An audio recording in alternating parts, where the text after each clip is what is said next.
سلامونه، زه ډاکټر نوید خپلواک یم. نن د معدې پر سرطان در سره خبرې کوم. سټمک کانسر یا د معدې سرطان. ښه،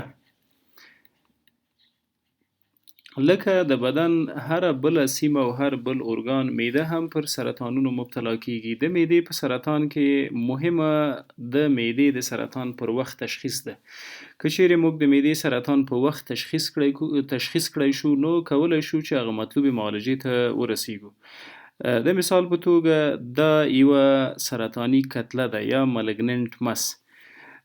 دغه سرطاني کتلې معمولا د اډینو کارسینوما په نامه سرطانونه په معده کې جوړي. اډینو کارسینوما او یا هم ډیفیوز ټایپ یا انټسټینل ټایپ سرطانونه جوړي. ولې ډیری تقریبا له 80 تر 90% سرطانونه په معده کې د اډینو کارسینوما په نامه یادېږي. اډینو کارسینوما څه مطلب؟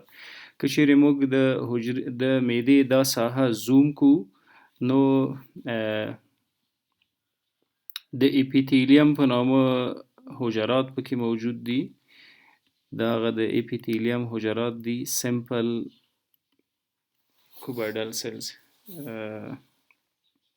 کلمنر سلز وبخښئ. د حجراتو لاندې چې کومه ساحه ده، دې ته سب میکوزا ویل کیږي.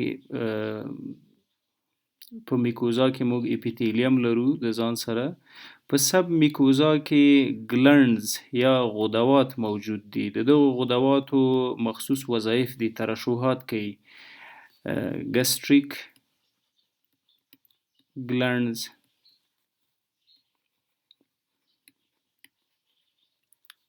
که سپیسیفیک وغږیږو نو میکوزل ګلنډ هم ورته ویل کیږي. میکوزل ګلنډز یعنی په میکوزا کې چې کوم غدوات موجود دي. اډینو معنا غده، کارسینوما د دغه حجراتو سرطانونه. درست؟ اډینو غده او کارسینوما د اپیتیلیل حجراتو سرطانونه. یعنی دغه غدوات سرطاني کیږي سره له دې چې دغه حجرات په سرطان مبتلا کیږي. میکوزل ګلنډز. ښه، که چیرې په اډینو کارسینوما باندې مریض مبتلا وي، لومړی باید پکې نښې نښانې ارزیابي کو. ساین سیمټمز. هغه څوک چې په سرطانونو باندې مبتلا دي، پکې نښې نښانې ځکه مهمې دي چې که چیرې په وخت باندې موږ دغه نښې نښانې وپیژنو، ارزیابي یې کو، په لومړیو سټیجونو کې سرطان تشخیص کو، نو د مریض معالجه ممکن ده کیږي. که چیرې سرطان دریم او څلورم سټیج ته ورسېده، په هغې صورت کې بیا د ژوندي پاتې کېدو چانس ډیر کم ده. تر ټولو مهمه نښه په دغه مریضانو کې د وزن کمیدل دي، ویټ لاس. دا مریضان ډیر ځل خپل وزن لاسه ورکوي. که تاسو په 2-3 میاشتو کې لسګونه او 15 کیلو یا تر هغې زیات وزن لاسه ورکړی، نو د بدن یو مکمل چکاپ، خصوصا د معدې یو چکاپ مکمل کوي سره. د دې ترڅنګ بله مهمه نښه چې د معدې په سرطانونو کې لیدل کیږي، هغه انیمیا اف کرونیک ډیزیز یا کمخوني ده. معمولا سرطان د معدې د زخم سبب ګرځي. ګستریک السر منځته راولي او د ګستریک السر نه بیا بلیډینګ کیږي، وینه راځي. سرطان د ګستریک السر یا د معدې د زخم سبب وګرځیده او ګستریک السر نه بلیډینګ کیږي، وینه ترې راځي. دغه وینه به یا مریض استفراغ کوي او یا به په ډکو میتیازو کې وي. که چیرې په ډکو میتیازو کې وینه ولیدل شوله، دې ته موږ وایو میلینا، او دا میلینا د ډکو میتیازو تک تور قیري رنګ ته ویل کیږي. او که چیرې مریض وینه استفراغ کړله، نو هیماټومیسس یا د وینې استفراغ منځته راولي. په هر حالت کې د وینه بهیږي له وجوده بیرون بهرني محیط ته، او دا د کمخونۍ سبب ګرځي. نو د ویټ لاس او د کمخونۍ ترڅنګ بل څه چې ډیر مهم په مریض کې دی، هغه ډسپپسیا او انډایجسشن ده. ډسپپسیا جمع انډایجسشن. ګوره، د معدې وظیفه د هضم منځته راوستل دي او د هضم د پروسې مدیریت ده. که چیرې خپله معده په وژونکي سرطاني تکلیف مبتلا وي، نو مسلما وزن به منځته نه راځي، هضم به منځته نه راځي. ډسپپسیا سوی هاضمه، انډایجسشن د هضم نه کېدل. په دې صورت کې څه پیښیږي؟ لومړنۍ نښه چې مریضان احساس کوي ګسټروپیرسس یا د معدې د عضلاتو نه حرکت. څنګه پوهیږو؟ دغه مریضان چې کله ډوډۍ وخوري، نو اتومات ډوډۍ پر معده بوج کیږي. خواړه پر معده بوج کیږي. خواړه پر معده بوج وي. پر معده بوج شي. بوج یا ګاستروپیرسس. د دې ترڅنګ په سرطانونو کې بل څه چې ډیر مهمه دي هغه میټاستاسیس یا د وجود نورو سیمو ته د سرایت او د انتقال توان ده یا تښتیدل دي.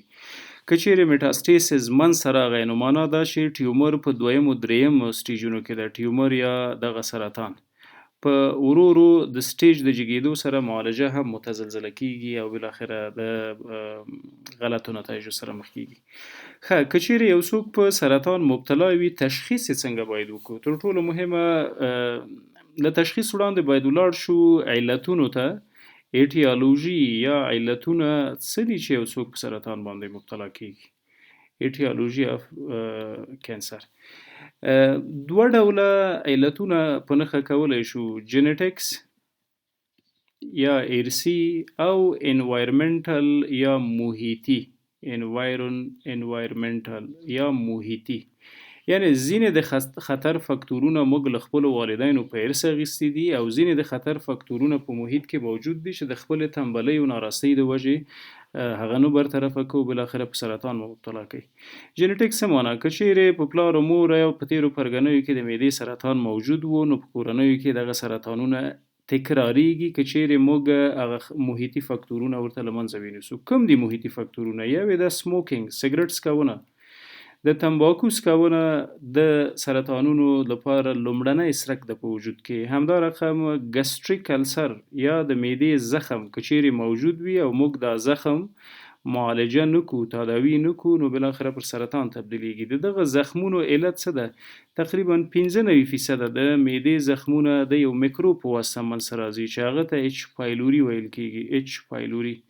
که چیرې اچ پایلوري مثبت وي او په وجود کې نښې نښانې ولرو باید معالجه یې کړو. ولې که چیرې اچ پایلوري مثبت وي اما نښې نښانې ونه لرو په هغې صورت کې نننی عصري طبابت د انټي بیوټیکو د خوراک اجازه نه ورکوي. یعنې په هغې صورت کې باید موږ معالجه ونه کړو، منتظر شو چې علایم شته که نه.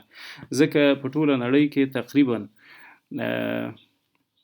له 50% ډیر انسانان دي چې هغه اچ پایلوري لري او په دوی کې یوازې 2% د معالجې وړ دي. دا 2% څوک دي؟ هغوی چې د معدې زخم ورسره لري. یعنی اچ پایلوري د ګستریک السر یا د معدې د زخم سبب ګرځیدلی وي.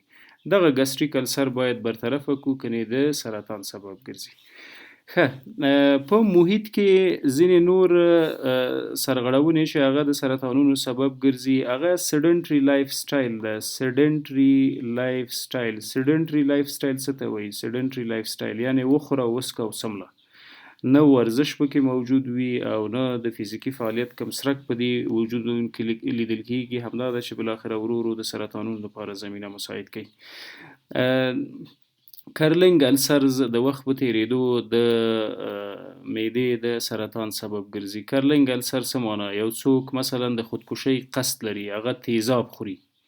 کله چې تیزاب وسکل نو دغه تیزاب بالاخره د حجراتو د نیکروسز او د اپاپټوسز یا د مرګومیر سبب ګرځي او هلته یو نښه د کرلینګ په نامه پرېږدي او دغه کرلینګ السر بالاخره د وخت په تیریدو د سرطانونو سبب ګرځي. نیکروسز او اپاپټوسز د حجراتو مرګومیر ته وایي.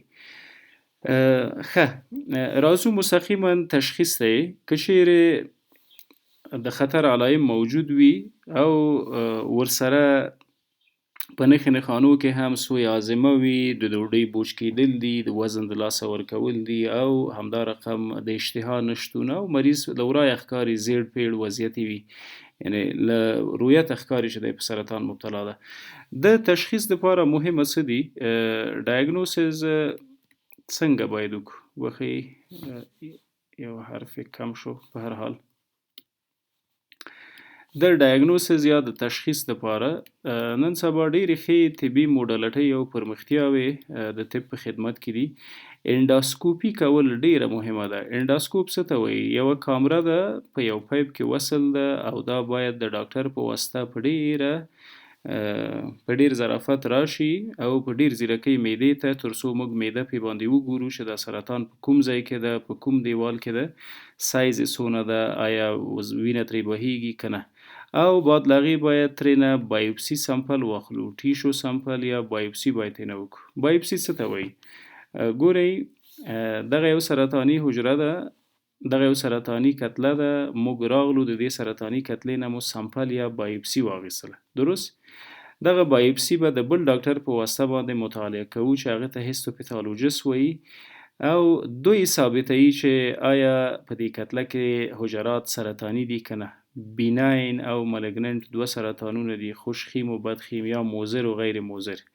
په معده کې بیناین سرطانونه یا غیر موزر سرطانونه ډیر کم لیدل کیږي. تقریبا هر کتله د معدې وژونکې کتله ده یا ملګنن کتله ده. دا د مایکروسکوپ لاندې باید وکتل شي چې په دغه غدواتو کې څه بدلون لیدل شوی ده او د اپیتیلیل په دې حجراتو کې څه بدلون لیدل شوی ده. دغه بدلونونه د سرطان د موجودیت تثبیت کوونکي دي. د معالجې لپاره دوه ډوله معالجه لرو، درست؟ ټریټمنټ یا معالجه اخلو، په دوو برخو یې ویشو. یوې ده د طبي موادو یا د ضد د سرطان له درملو استفاده کول دي، انټي کانسر میډیکیشنز یا انټي کانسر تراپي یا ځینې کیموتراپي هم ورته وایي، کیموتراپي. دغه کیموتراپي مخصوص واکسینونه دي چې د هر سرطان لپاره په هفته کې یو ځل یا په میاشت کې یو ځل د ډاکټر په مشوره کارول کیږي. بله یې جراحي ده، سرجیکل ټریټمنټ. په سرجیکل ټریټمنټ کې څه کیږي؟ موږ مستقیما مس ریسکشن کوو، کوم ځای کې چې سرطاني کتله وي هغه سرطاني کتله له وجود نه وباسو. د معدې په خصوص کې که چیرې دلته معده سرطاني وي نو دومره معده کټ کیږي او دا ساحه یې راځي د داسې وسلوو ورسره چې دې ته ویپل جراحي وایي. د ویپل په واسطه لومړی ویپل یو عالم او دا پروسیجر سرته رسولی و. په ننني عصري طبابت کې بله موډلټي چې د انسانانو په خدمت کې ده هغه د اټومي شعاعو نه استفاده کول دي، ریډیو تراپي. که چیرې سرطاني حجرات په ساحه کې موجود وي له جراحۍ پاتې شوي نو هغه کولی شي چې په اټومي شعاع باندې موږ له منځه ویسو او د سرطان له شره خلاص شو. ګرچې د معدې سرطان وژونکی سرطان ده، په لومړنیو سټیجونو کې یو څه ښه وي د جراحۍ او د کیموتراپۍ په واسطه مهار کیږي، ولې په آخري سټیجونو کې متاسفانه لاعلاجه بخش ته ورځي او په هغه صورت کې ډاکټر، طبیب او درمل ډیره مرسته نشي کولی. مننه.